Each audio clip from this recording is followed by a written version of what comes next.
हाय fox, welcome back. इस video के अंदर हम डिस्कस करने वाले हैं class and objects in Java. Class and object को जावा में डिस्कस करने से पहले class and objects real world में क्या होते हैं ये डिस्कस कर लेते हैं। अगर हम ऑब्जेक्ट की बात करें तो ऑब्जेक्ट की बहुत ही सिंपल डेफिनेशन है, any real world entity is known as object. तो आप अपने सराउंडिंग के अंदर जो कुछ भी चीजें देख रहे हो वो सारी की सारी चीजें ऑब्जेक्ट हैं। जैसे for example TV, fridge, laptop, mobile phone, pen, copy, all these things are object. हर ऑब्जेक्ट की दो मेन कैरेक्टरिस्टिक्स होती हैं। First one is state and second thing is behaviour. अब इस चीज को समझने के लिए एक एग्जांपल लेते हैं कार का। अब कार एक ऑब्जेक्ट है और उसकी दो चीजें रिप्रेजेंट कैसे होनी है वो हम डिस्कस करने वाले हैं, स्टेट और बिहेवियर। स्टेट किसी भी ऑब्जेक्ट की रिप्रेजेंट की जाती है उसकी प्रॉपर्टीज से या एट्रीब्यूट से। अगर हम कार का एग्जांपल ले रहे हैं तो उसके लिए फॉर एग्जांपल उसका चेसी नंबर क्या है, उसका कलर क्या है, वो किस कंपनी ने मैन्युफैक्चर की थी, उसका मॉडल क्या है, ये सारी चीजें बताएंगी कार की स्टेट को।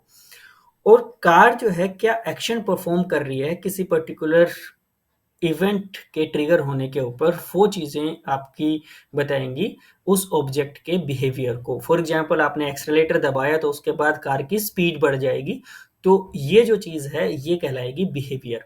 और बिहेवियर को हम किससे रिप्रेजेंट करेंगे? एक्शन से।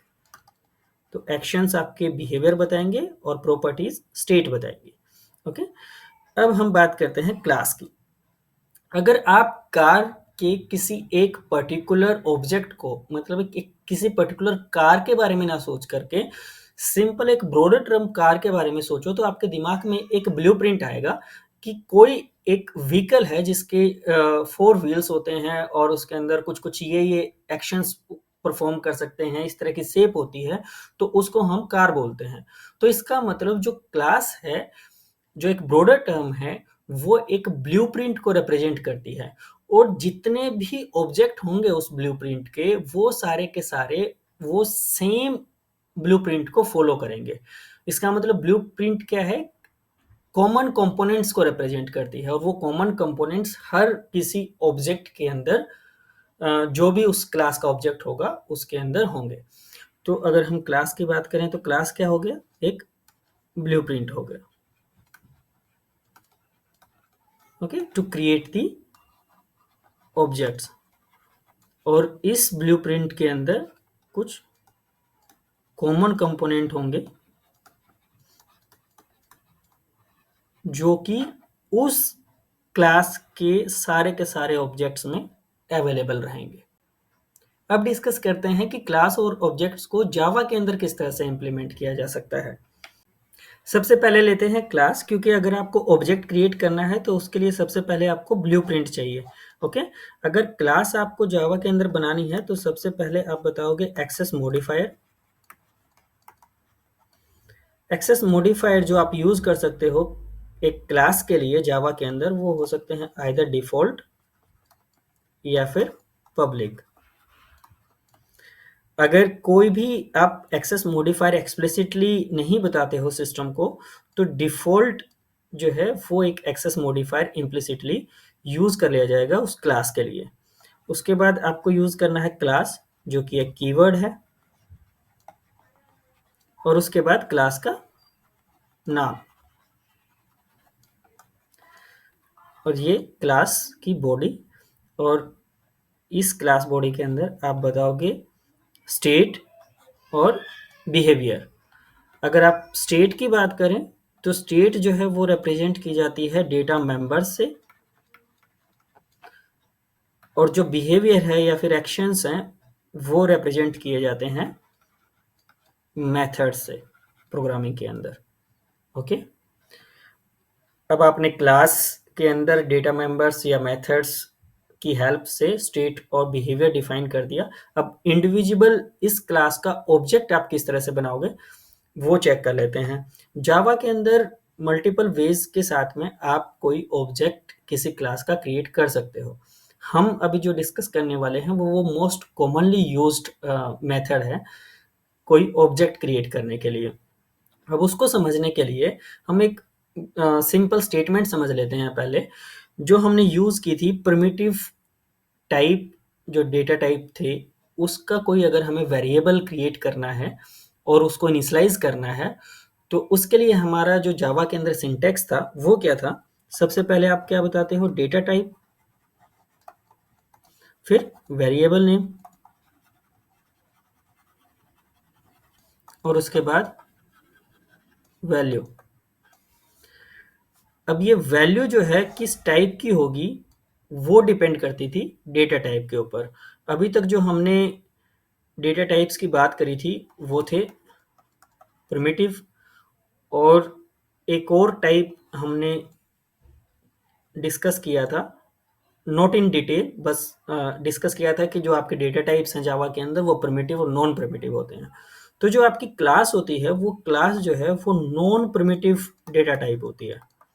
तो इसका मतलब जब आपको कोई ऑब्जेक्ट क्रिएट करना है, तो सिमिलरली जैसे अगर आप यहाँ पे प्रिमिटिव टाइप की बात करो, तो आपका एग्जांपल कैसे हो सकता है? इंट कोई नम लिया आपने वेरिएबल नेम, और उसके बाद कोई नंबर जो है वो असाइन कर दिया। तो डेटा टाइप के अंदर नॉन प्रिमिटिव के केस के अंदर भी सिमिलर वे के साथ में हम चलते हैं। तो जो भी आपका क्लास का नाम होगा, क्योंकि वो एक नॉन प्रिमिटिव डेटा टाइप है, तो सबसे पहले हम यहाँ पे डेटा टाइप ही दे रहे हैं उसको।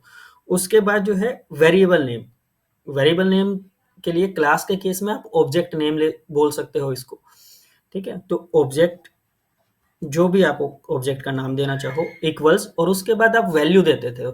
तो अगर आप पहली स्टेटमेंट देख रहे हो, int num is equal to 20, तो इंटीजर टाइप की आपने कोई वैल्यू दे दी, ओके, जिसकी फॉर एग्जांपल यहाँ पे वैल्यू हमने 20 पास की है। लेकिन अभी क्लास नेम क्या है? User defined. जैसे अभी हमने कार का एग्जांपल लिया, तो कार का कोई ऑब्जेक्ट अगर हम बना रहे हैं, तो उस केस में आप ये प्रिमिटिव टाइप तो पास नहीं कर सकते, क्योंकि टाइप मिसमैच हो जाएगी। तो आपको कार का ही ऑब्जेक्ट बनाना है।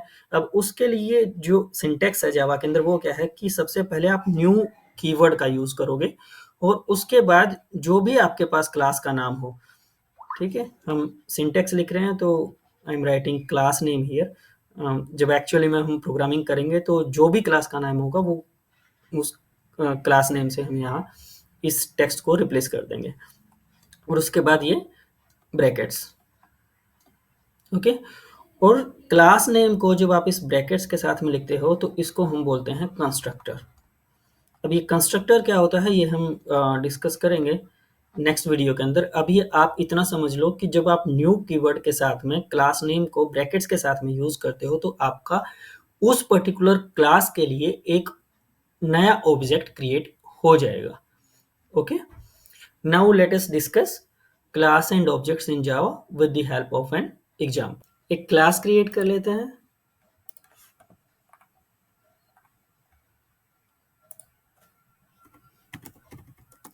क्लास कार के नाम से ही क्लास क्रिएट कर लेते हैं, जो कि हमने अभी एग्जांपल लिया था। इसके अंदर एक एंट्री पॉइंट दे देते हैं अपने प्रोग्राम के लिए। पहले public static void main string arguments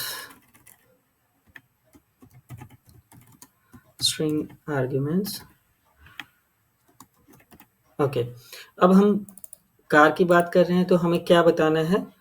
सबसे पहले स्टेट बतानी है। स्टेट के लिए कार के पास बहुत सारे एट्रीब्यूट्स हो सकते हैं। अभी हम सिंपल एट्रीब्यूट्स को यूज़ कर रहे हैं। फॉर एग्जांपल कार की स्पीड क्या हो सकती है, तो हम यूज़ कर रहे हैं speed as one of the attribute, और जो दूसरा एट्रीब्यूट है हम ले रहे हैं कलर, स्ट्रिंग कलर, ओके। और बिहेवियर के अंदर अभी हम बहुत ही सिंपल एक मेथड लिख रहे हैं, जिसके अंदर जब वो इवेंट जो है उस मेथड के लिए, उस एक्शन के लिए ट्रिगर होगा, तो उस टाइम पे कार को क्या काम करना है? जो स्पीड है और कलर है उस ऑब्जेक्ट का, उस पर्टिकुलर कार के ऑब्जेक्ट का, वो जो है उसको डिस्प्ले कराना है या प्रिंट कराना है।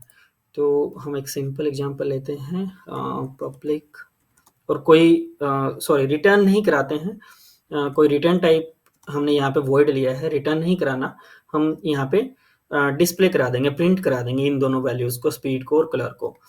तो public void display car details, इस नाम से हमने एक मेथड बनाया। ओके, और उसके अंदर system dot out dot println, और यहाँ पे हम लिखते हैं कार डिटेल्स। और कार डिटेल्स में क्या क्या चीज़ें प्रिंट होंगी वो क्या है, एक तो हम प्रिंट कराते हैं कार स्पीड, और दूसरा कार कलर।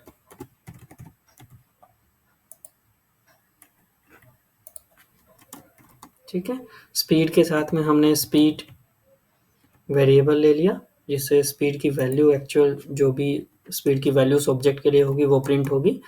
और यहाँ पे हमने कलर वेरिएबल ले लिया। अब हम कार का ऑब्जेक्ट क्रिएट करते हैं, कार, और कार का पहला ऑब्जेक्ट क्रिएट किया हमने car1 के नाम से। और ऑब्जेक्ट असाइन कराने के लिए क्या करना है, न्यू कीवर्ड का यूज़ किया, और उसके बाद कार, और यहाँ पे ब्रैकेट्स आपने यूज़ की, कंस्ट्रक्टर यूज़ किया। तो इस लाइन से आपका एक कार का ऑब्जेक्ट जो है वो क्रिएट हो गया। अब आपको क्या करना है, कार के लिए, इस कार के लिए अपना एक्शन कॉल करना है। और एक्शन क्या है आपके पास में, डिस्प्ले कार डिटेल्स। अब कार डिटेल्स को आपको जब डिस्प्ले कराओगे तो इस केस के अंदर जो अभी हमारी प्रोग्राम की स्टेट है उससे क्या होगा कि कार स्पीड और कलर की वैल्यू आपने कुछ पास नहीं करी है, आप कोई वैल्यू यहाँ पे उस पर्टिकुलर ऑब्जेक्ट के लिए आपने इन प्रॉपर्टीज के अंदर असाइन नहीं की हैं। तो जो भी स्पीड और कलर की डिफ़ॉल्ट वैल्यूज़ हैं, जैसे इंट की डिफ़ॉल्ट वैल्यू आपके पास 0 होती है, और स्ट्रिंग के केस में जो डिफ़ॉल्ट वैल्यू होती है वो होती है नल। तो अगर आप car1 के ऑब्जेक्ट के साथ में अगर इस मेथड को कॉल करते हो तो ये डिफ़ॉल्ट वैल्यूज़ जो है वो प्रिंट हो जाएंगी। एक बार चेक करते हैं, car1 dot display car details, ये हम प्रोग्राम को सेव करते हैं।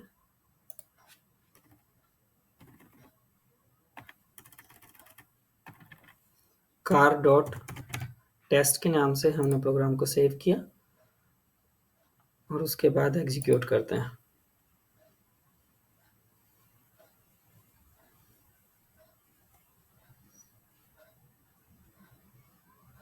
अगर आप रिजल्ट देख रहे हो तो यहाँ पे क्या हुआ कि कार स्पीड की वैल्यू 0 है और कार कलर की वैल्यू नल है, क्योंकि कोई भी वैल्यू जो है उस पर्टिकुलर ऑब्जेक्ट के लिए हमने इन प्रॉपर्टीज के अंदर असाइन नहीं की।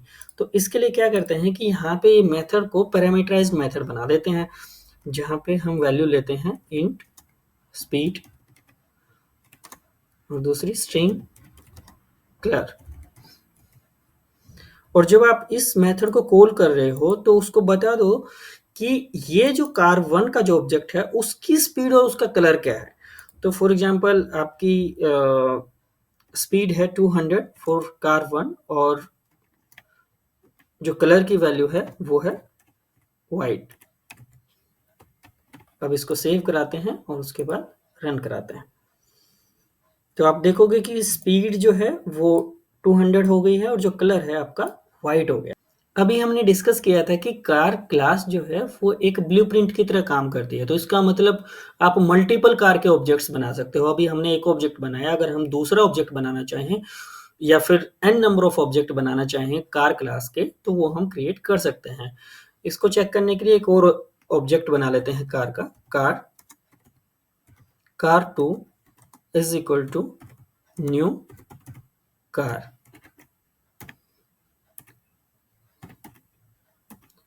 और car2 के साथ में हम सेम मेथड को कॉल करते हैं, और यहाँ पे क्या करते हैं कि वैल्यू पास कर देते हैं। स्पीड फॉर एग्जांपल जो दूसरी कार बनाई है उसकी 180 है, और जो कलर है, कलर हम बता देते हैं उसको वाइट। वाइट हमने पहले ले लिया है तो ब्लू ले लेते हैं यहाँ पे। ओके, तो अब हम प्रोग्राम को सेव करके अगर एग्जीक्यूट करें तो अगर आप देख रहे हो तो आपकी कार 1 की जो डिटेल है वो है 200 और कलर है वाइट, और जो दूसरा ऑब्जेक्ट है हमारे कार का उसकी स्पीड है 180 और कलर है blue. That's it for this video. Thanks for watching.